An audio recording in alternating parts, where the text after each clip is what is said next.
For 75 years, the Hambletonian has been America's trotting classic, an event steeped in history that has found a home at the Meadowlands racetrack in East Rutherford, New Jersey, and now attracts a worldwide audience. On Saturday, the hopes and dreams of a fortunate few will become part of harness racing's legacy and lore at the Big M. A field of 10 and another name will be added to the list of great Hambletonian champions. It would take at least a couple of hours to begin telling you who is John Campbell, the greatest driver in the history of the sport. His records and milestones are voluminous. The first reinsman to reach $100 million and 5,000 victories at a single racetrack. The youngest to enter the Hall of Fame, and the list goes on. Not to mention his service to the industry, charity, and media. A family man and a true gentleman. Track Talk welcomes Mr. Meadowlands, John Campbell. Hello, everybody, and welcome to the final edition of Track Talk here at the Big M, and we have certainly saved the best for last with Hambletonian Day, the 76th edition, coming up on Saturday, and our special guest today is the king of harness racing, John Campbell. He's a 46-year-old Ontario native. He'll be competing in his 19th Hambletonian. Plus, we've got our trivia quiz for dinner for two here on our live show. It's an interactive show, so we welcome your calls on CN8, and we're on the website at thebigm.com. We want to hear from you. It's 1-877-CN8-LIVE, 268-5483, or you can email us. We're seen all around the world here, tracktalk@njsea.com. It's time now to bring in Bob Hayden. And Bob, the stage set for a great final weekend of stakes action. Well, that's for sure. Last Saturday on Breeders' Crown Day, we had $2.2 million in purses. 49% went out of the country. And tomorrow, with the Swedish invasion, it looks like more of the same. And with the Hambletonian last week, we began with one of the most wide-open situations in 9 years. We had 26 colts in 3 eliminations. The top 3 from each came back, plus the 4th-place finisher with the highest career earnings. Sweden swept all 3, and in the first, the mystery horse, who shipped overseas just a week earlier with a perfect record, won impressively. And it's been 26 years since an owner, trainer, driver has won the Hambletonian, not since Bonefish and Stanley Dancer in '75. Stefan Meadowlander looks to end that here. He's the 7th horse to enter the Hambletonian undefeated. He's 8 for 8. Bob, we saw a huge upset in the second elimination by a trotting master and a dominant sire. And that's Jimmy Takter and, of course, Valley Victory, who's already won 3 Hambletonians, 94, 96, and 98, looking for another. Jimmy Takter won it in 97 with Malabar Man, but as a trainer. Here, as a driver, he's looking to get Victory Sam all starts at the Meadowlands. Home field advantage that has worked 5 of the last 7 years for the Hambletonian winner. Choco Chip Hanover entered with a 154-2 second fastest mark. Lindstedt qualifies another. Pegasus Spur, some bad luck. Billy O'Donnell's back in the Hambletonian. Well, Bob, after all of those favorites in the eliminations in the previous years, another upset in the 3rd elimination gave Jan Janssen, his stable, a trio of Hambletonian starters. 65-year-old Bert Lindstedt qualified 3, and they all made the final here. Cigar Bar here is going to come out to win it. Banker Hall on the lead. Is he all the way back? We don't know. Defending champion. Last time the defending champion won the Hambletonian was Malabar Man. I Can, 28 career starts. The field only has 133. That's the lowest ever. And today's Track Talk guest, John Campbell, will drive Cigar Bar. Scarlet Knight, as we take a look at the field here, installed the 2-to-1 favorite. His owner, trainer, driver, and should we say photographer as well, Stefan Meadowlander, said he drew a perfect post. He did. He's a $17,000 yearling. Knows the same price paid for Macklowe Bell. He stepped up here. He's not familiar with the track, and Stefan Meadowlander's no country bumpkin. He certainly knows his way around. 80 horses in Sweden. Yankee Mustang's got post 10. No Peter Horton winner has ever been 1-2 in the Hambletonian. Bill O'Donnell looking for a 16-year gap in Hambletonian victories. He won at 85 with practice. He's back with Pegasus Spur. And LeVexter, Brooke Nichols, becomes the first female trainer ever in a $1 million Hambletonian. Great field there for Saturday's Hambletonian with a decided Swedish and European flavor. But it's time now for this week at the Big M. This date in Meadowlands history, 16 years ago today, August 3rd, 1985, Annihilator becomes the very first horse to better the 150 mark, a 149 3/5 mile. Bill O'Donnell for trainer Bill Houghton. In the race before it, O'Donnell won the Hambletonian with practice. He drives Pegasus Spur on Saturday. Up next, the man who's won 5 Hambletonians, John Campbell.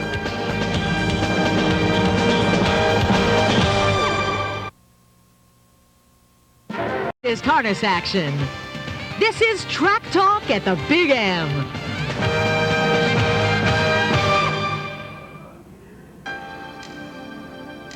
Hey, did you know that John Campbell's won $19 million races? He was the very first catch driver back in the 1982 pace to win a $1 million race back with Hilarion. He's won one this year with Real Desire, his 6th Meadowlands pace. And my favorite stat might be this one. There's been 31 times does the drivers won $8 million or more in a season, and John Campbell owns 17 of those, counting this year, and he's done them consecutively. John Campbell joins us today. John, great to have you with us. Thank you very much, Bob. It's my pleasure. How do you attribute your incredible consistency? You don't seem to have any slumps, any bad years. How does that work? Well, you do have slumps. You have highs and lows during the year. Just try and keep them to a minimum, especially the lows if you can. I've been very fortunate, the people that I've been associated with and the horses that I've been given the opportunity to drive. I mean, that's the key to any driver's success. You have to have something to work with. If I go out and put the best drive on a horse and he can't perform, nobody will even notice. So it's having the horsepower to work with. Great horses make drivers look good. There's no question about that. Well, 4 decades after you won your first title back in '79, we're into 22 years later. You're doing it again here. You have a chance to another title, and there seems to be no slowing down. You, Michael Chance, you guys all seem like you're in mid-season form. Yet in most sports, athletes 25 and 30 seem to be in mid-season form. You guys seem to be defying that. Well, things are going well for both Mike and myself, but we both know it's going to come to an end sometime. I feel great now. I think the key is to staying healthy, and I'm sure Mike would say the same thing. It's, you're just a record too from being banged up at any time, and that's the key: staying healthy, enjoying what you're doing, and and staying in shape. I think that has a lot to do with it.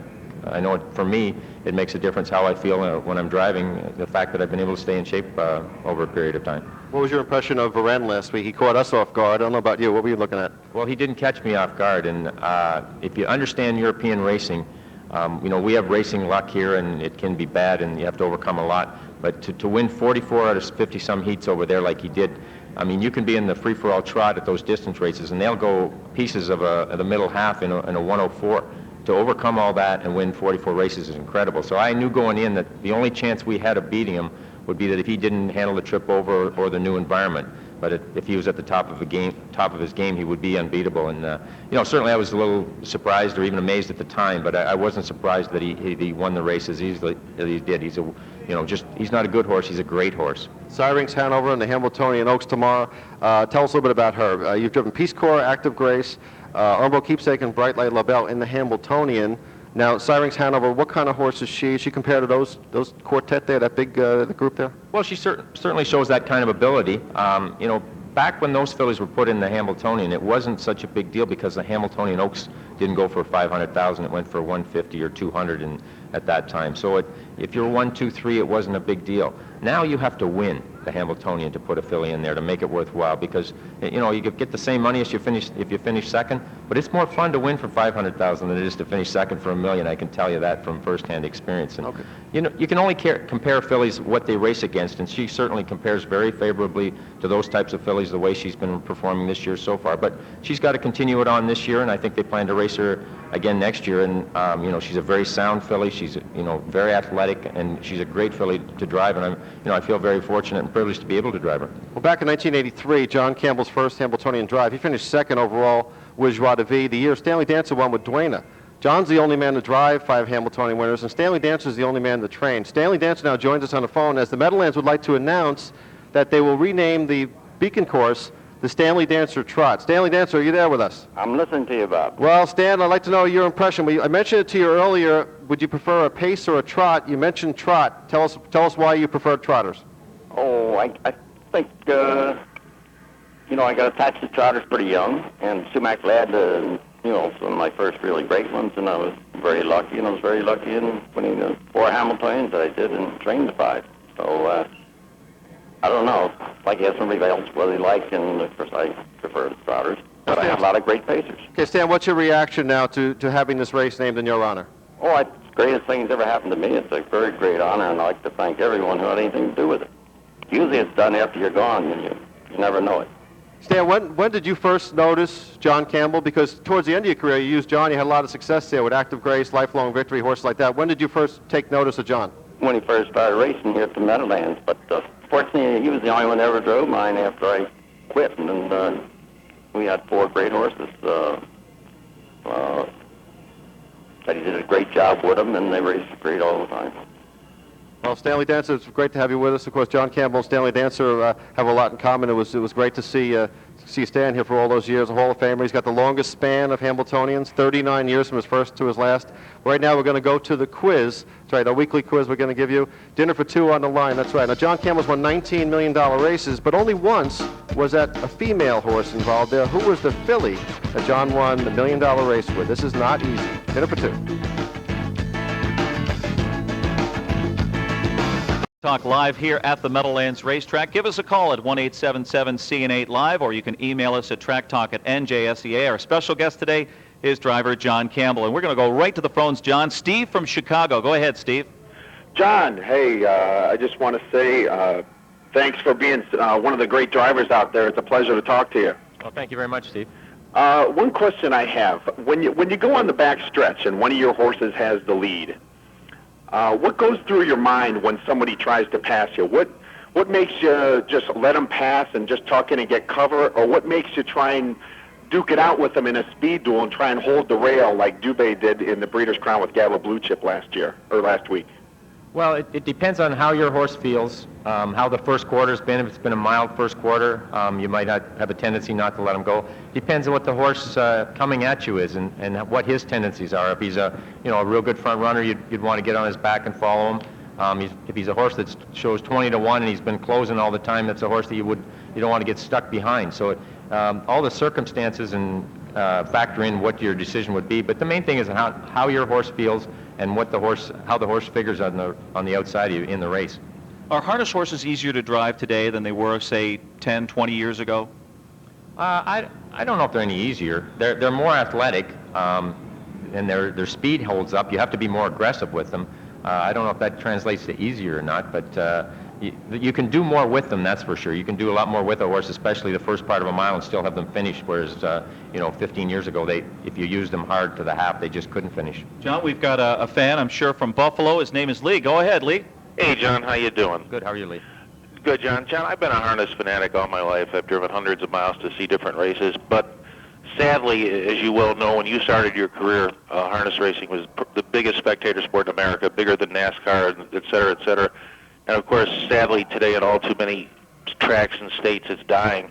As the premier driver in harness racing, I just wondered, what ideas do you think track management across America should innovate to bring back a new group of fans and keep the sport, restore the sport to its former glory? Well, unfortunately, I don't know if you're ever going to restore the attendance to what it was in those days, especially the way the simulcast is set up. We don't have the attendance we did in past years, but we have more people watching the races because simulcasting outlets are all across North America. And I think that's the future is going to be the top tracks, and unfortunately that's the casualty of that is going to be some small tracks because with the signal sent out, people want to watch and wager on the best product they can, and unfortunately that, as I said, there's going to be some small tracks lost in that, and the big tracks are going to survive, and I think they're going to do better than ever. But it's going to be at the expense of some of the smaller tracks, and unfortunately some horsemen are going to get caught in that crossfire. All right, Greg from Ocean. Go ahead, Greg. Hi, Holly. Hi, John. Hi, Ken. For the second consecutive year, the driving title is going to come down to the last day of the meet, and regardless of the outcome, it should be pointed out that last year you had 150 less drives than Luke, and this year you also have 100 less drives than Luke, and clearly if winning the title had been a goal you set, it would have been one that could have easily been attained. With that said, I noticed last week you won with a horse that you bred named Leaves You Breathless. My question to you is, how many broodmares do you have, and is breeding something you would like to get involved with after your Hall of Fame career is over? Well, it's actually something I'm involved with now. My wife and I have been in the breeding business for a few years, and we've got a couple to sell this year. And actually, I've got 7 babies on the ground, and I bred 5 mares back again. So it's something that I'm becoming more involved in, and I like it so far. It's like any part of this business. Luck depends a lot on how you do, but I'm going to be involved in it because I love harness racing, every facet of it. It's the only thing I know how to do, and I'm going to be involved in some way even when I'm done driving. All right, John, we'll take a break here, and as we go out, we remind you that Hambletonian is not just racing action, it is family fun. We've got great activities for the entire family in Paddock Park. We've got giveaways. There'll be a couple of concerts out there, the kiddie rides, the clowns, the face painters, the games in Paddock Park, and a $100,000 guaranteed pick 4. Doors open at 9:30 a.m. on Saturday, post time 11:30.